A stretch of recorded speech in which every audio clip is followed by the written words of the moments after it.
బేబీజీ అమరావతి వెంచర్లో freedom from registration charges జనవరి 26 వరకు మాత్రమే. కాల్ 04069032244. మాయమైపోతున్నాడమ్మ మనిషి అన్నవాడు అంటూ అందశ్రీ గారు ఒక పాట రాశారు. అది విన్నప్పుడల్లా నిజమేనేమో అనిపిస్తూ ఉంటుంది. మానవ సంబంధాలు అంత దారుణంగా తయారయ్యాయి. భార్యాభర్తల సంబంధాలు అయితే అసలు చెప్పాల్సిన అవసరమే లేదు. 2-3 రోజులుగా వరుసగా జరుగుతున్నటువంటి ఘటనలు చూస్తుంటే అత్యంత బాధ వేస్తోంది. అంతేకాదు ఇంత ఘోరంగా తయారయ్యారా మనుషులు అనిపిస్తోంది. ఇప్పుడు ఇక్కడ మీకు కనిపిస్తున్నారు చూడండి, శివనాగరాజు, లక్ష్మీ మాధురి ఇద్దరు కూడా భార్యాభర్తలు. గుంటూరు జిల్లా దుగ్గిరాల మండలం చిలువూరు అనే ప్రాంతానికి సంబంధించిన వాళ్ళు. భర్తని తన అక్రమ సంబంధానికి అడ్డొస్తున్నాడని చెప్పి ప్రియుడితో కలిపి చంపేసింది భార్య. అది కూడా ఎలాగో తెలుసా? అతనికి ఇష్టమైనటువంటి బిర్యానీలో నిద్రమాతలు కలిపేసి ఇచ్చి అతను గాఢంగా నిద్రపోయిన తర్వాత ప్రియుడిని పిలిచి అతనేమో ఛాతీ మీద కూర్చుని గట్టిగా నొక్కి పెడితే ఈమె దిండుతోటి మొహాన్ని మూసేసి, అంటే ఊపిరాడకుండా చేసి చంపేశారనమాట. పైగా తెల్లవారుజామున 4 గంటల వరకు కూడా, అంటే అతను వెళ్ళిపోయాడు చంపేసిన తర్వాత, అప్పటి వరకు కూడా ఈమె ఎంత సైకో అంటే ఇంట్లో కూర్చుని పోర్న్ వీడియోలు చూసిందంట. ఏం చేయాలో ఆమెను చెప్పండి. ఇక మీరు 4 గంటలకి చుట్టుపక్కల జనాలందరినీ పిలిచి భర్తకి హార్ట్ అటాక్ వచ్చింది, చనిపోయాడు అని చెప్తే నిజమేనేమో అనుకున్నారు అందరూ. అతని స్నేహితులు, బంధువులు, అతని తండ్రి అందరూ వచ్చి అతని చెవులోంచి రక్తం వస్తుందని ఫ్రెండ్స్ చూసి వాళ్ళ ఫాదర్తో కలిసి కంప్లైంట్ ఇస్తే అప్పుడు పోలీస్ ఇన్వెస్టిగేషన్లో నిజం బయటపడింది అనమాట. మరొక ఘటనలో, అది కూడా ఒకసారి స్క్రీన్ మీద చూద్దరు కానీ, ఇక్కడ కనిపిస్తున్న వాళ్ళిద్దరూ కూడా బోరబండకు సంబంధించిన వాళ్ళు. కొల్లాపూర్ యాక్చువల్లీ ఉండేది బోరబండ. ఆంజనేయులు, సరస్వతి. అతనికి ఆమె మీద అనుమానం అన్నమాట. 2 పిల్లలు కూడా ఉన్నారు. ఆ అనుమానంతో ఏం చేయాలో తెలియక ఏ పని చేయకుండా ఇంట్లో ఉండేవాడు. ఆమె మాత్రం బయటికి వెళ్ళి పనిచేసి వచ్చేదట. సో పిల్లలు కనీసం స్కూల్ ఫీజు కూడా కట్టుకోలేని పరిస్థితుల్లో స్కూలు మానిపించి ఇంట్లో కూర్చోబెట్టినటువంటి సిచ్యువేషన్. అయినా కూడా అతను మారలా. ప్రతిసారి మారిపోతా అని చెప్తూ మారలేదు. మారకుండా చివరికి ఆమె మీద అనుమానాన్ని బాగా బలంగా పెంచుకొని రోకలి బండ పెట్టి ఆమెను కొట్టి చంపేశాడు. ఇతను కూడా ఒక సైకో అనమాట. చంపేసి ఏం చేశాడో తెలుసా? వాట్సాప్లో స్టేటస్గా పెట్టుకున్నాడంట, నేను నా భార్యను చంపేశాను, నాతో పాటు ఎప్పటికీ ఉండాల్సినటువంటి నా లైఫ్ పార్ట్నర్ని చంపేశాను అంటూ వాట్సాప్లో స్టేటస్ పెట్టుకున్నాడంట. ఆ చంపినప్పుడు పిల్లలు లేచి ఏం జరుగుతుందని అడిగితే, ఏం లేదు మీ అమ్మ నిద్రపోతుంది, మీరు కూడా నిద్రపోండి అని చెప్పి నిద్రపుచ్చాడంట వాళ్ళని. ఏంటి అసలు ఏం జరుగుతుంది? ఇక మరొక ఘటన, అది కూకట్పల్లిలో జరిగిందనమాట. ఇందులో ఏంటంటే ఈమె భార్య ప్రసన్న, భర్త కూడా ఇదిగో చూడండి సుధీర్ రెడ్డి. వీళ్ళిద్దరూ నూజివీడుకి సంబంధించిన వాళ్ళు, ఇక్కడ నివాసం ఉంటున్నారనమాట. ఆమె కూడా భర్తని దారుణంగా హత్య చేసింది. హత్య చేయటమే కాకుండా ఏం చేసిందో తెలుసా?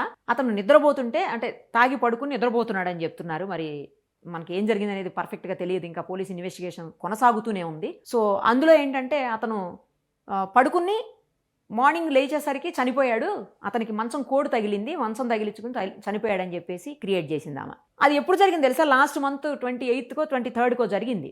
ఆల్మోస్ట్ 20 డేస్ తర్వాత నిన్న పోస్ట్ మార్టం రిపోర్ట్ వచ్చింది. ఆ పోస్ట్ మార్టం రిపోర్ట్లో భార్యనే చున్నీతోటి గొంతు కట్టేసి చంపేసిందని చెప్పేసి, అంటే గొంతు నులిమి చున్నీతోటి బిగించి చంపేసిందని చెప్పేసి పోస్ట్ మార్టం రిపోర్ట్లో వచ్చింది. అతని తల్లిదండ్రులు అయితే, అతనికి తండ్రి లేడు, తల్లి అక్క అయితే దారుణాతి దారుణంగా ఏడుస్తున్నారు. అసలు ఇష్టం లేకపోతే వదిలేయొచ్చు కదా, ఎందుకు ఇంత ఘోరంగా అని ఆమె మీద అలిగేషన్స్ చెప్తున్నారు.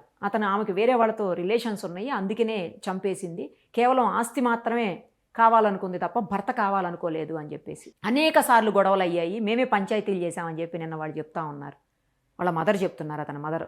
అసలు కంటికి మింటికి ఏకదాటిగా ఏడుస్తుంది ఆవిడైతే. ఎందుకు ఇంత దారుణంగా తయారయ్యారు? కలిసి జీవితాంతం నిండు 100 ఏళ్ళు ప్రశాంతంగా బతకాల్సినటువంటి భార్యాభర్తలు ఇంత ఘోరంగా, ఇంత దారుణంగా, ఇంత కిరాతకంగా ఎలా చంపేసుకుంటున్నారు ఒకరినొకరు? అసలు ఇష్టం లేకపోతే వదిలేయవచ్చు కదా, వదిలేసి ఎవరి దారిన వాళ్ళు పోతే అయిపోతుంది, ఎవరి దారిన వాళ్ళు బ్రతుకుతే సరిపోతుంది. కానీ చంపటం అనేది ఎంత దారుణం. ఒక మనిషిని చంపితే అతని కుటుంబ సభ్యులు లేకపోతే అతని పిల్లలు ఎంత నరకం అనుభవిస్తారు, ఎంత బాధపడతారు. తిరిగి రాదు కదా జీవితం ఒకసారి పోయిన తర్వాత. నిన్న వాళ్ళు ఏడుస్తూ ఇంటర్వ్యూ ఇస్తే చాలా బాధ అనిపించింది. సుధీర్ రెడ్డి తల్లి అక్క వాళ్ళిద్దరు చాలా, అంటే చాలా చూస్తుంటే ఘటనలు అసలు ఎక్కడికి పోతున్నాం, సమాజం ఎటుపోతుంది, మానవ విలువలు ఏమైపోతున్నాయి, మరి ఇంత ఘోరమైన విలువలా?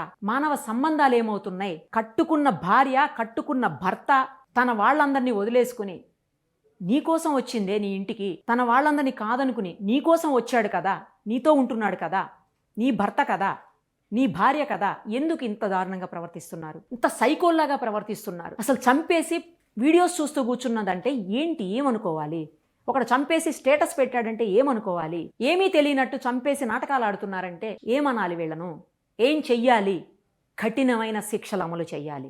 అది కూడా స్పీడీ జస్టిస్ జరగాలి, స్పీడీ ట్రయల్ జరగాలి. కోర్టులో ఉన్న కేసులు చాలా ఉన్నాయి, వేల కొద్దీ కేసెస్ పెండింగ్లో ఉన్నాయి, అందరికీ తెలిసిన విషయమే. స్టాఫ్ తక్కువ ఉన్నారు, కేసెస్ ఎక్కువ ఉన్నాయి. బట్ అయినప్పటికీ ఇలాంటి వాటిల్లో స్పెషల్ కోర్ట్స్లన్నా అరేంజ్ చేసి ఆ కోర్ట్స్లో స్పీడ్గా జస్టిస్ జరిగితే అప్పుడైనా ఇలాంటివి చేయకుండా ఉంటారేమో. వరుసగా 2 రోజుల్లో జరిగినటువంటి ఘటనలతో మనసున్న ప్రతి ఒక్కరూ కూడా కలత చెందేటువంటి విషయాలు ఇవి. దారుణమైనటువంటి విషయాలు, దారుణ ఘటనలు. మరి వీళ్ళకి మెంటల్ కండిషన్ ఎలా ఉందో కూడా ఆలోచించాల్సిన అవసరం ఉంది. నిజానికి ఇంత దారుణంగా, కిరాతకంగా, ఘోరంగా సొంత భర్తని, సొంత భార్యని చంపి పడేస్తున్నారంటే వీళ్ళ మానసిక పరిస్థితి ఏంటో. మరి వీళ్ళని అసలు ఫస్ట్ నాకు తెలిసి మానసిక వైద్యుల దగ్గరికి తీసుకెళ్లి చూపించాలి. ఘోరాతి ఘోరమైన ఘటనలు ఇవి చూసి పిల్లలు ఏమి నేర్చుకుంటారు సొసైటీలో? వాళ్ళ పిల్లలు కావచ్చు, వేరే పిల్లలు కావచ్చు, న్యూస్ బయటకు వస్తే ఏమి నేర్చుకుంటున్నారు, ఏం తెలుసుకుంటున్నారు? న్యూస్ అయితే బయటకు రాకుండా ఉండదు. మేము ఇచ్చినా ఇవ్వకపోయినా ఏదో రకంగా న్యూస్లు వస్తూనే ఉన్నాయి బయటకు. పోలీసుల నుంచి అయినా వస్తాయి, లేకపోతే మీడియా నుంచి అయినా వస్తాయి, లేకపోతే ఈ రోజంతా కూడా సోషల్ మీడియా ఉంది, సోషల్ మీడియాలో బయటకు వస్తాయి, ఎక్కువగా స్ప్రెడ్ అవుతాయి ఇప్పుడు. ఎందుకంటే టెక్నాలజీ అలా ఉంది కాబట్టి మొత్తం తెలుస్తుంది. తెలియకుండా అయితే దాచిపెట్టే పరిస్థితులు ఉండవు. కానీ వాటి బారిన పడకుండా, అలాంటి వాటి జోలికి వెళ్లకుండా ఏం చెయ్యాలి అనేది ప్రతి ఒక్కరూ ఆలోచించాలి. ఒక్క మీడియానే కాదు, ఒక్క పోలీసులే కాదు, ఒక్క సమాజమే కాదు, అందరూ కలిసికట్టుగా ఆలోచించి ఇలాంటివి జరగకుండా, అంటే ఇంత ఘోరమైన ఘటనలు జరగకుండా ఏం చెయ్యాలి అనేది డిస్కషన్ నడవాలి. లేకపోతే రాబోయే తరాలు ఏమైపోతాయో అనే భయం వేస్తోంది చూస్తుంటే. సుమన్ టీవీలో మీ పర్సనల్ అండ్ బిజినెస్ ప్రమోషన్స్ కోసం కింది నెంబర్కి కాంటాక్ట్ చేయండి.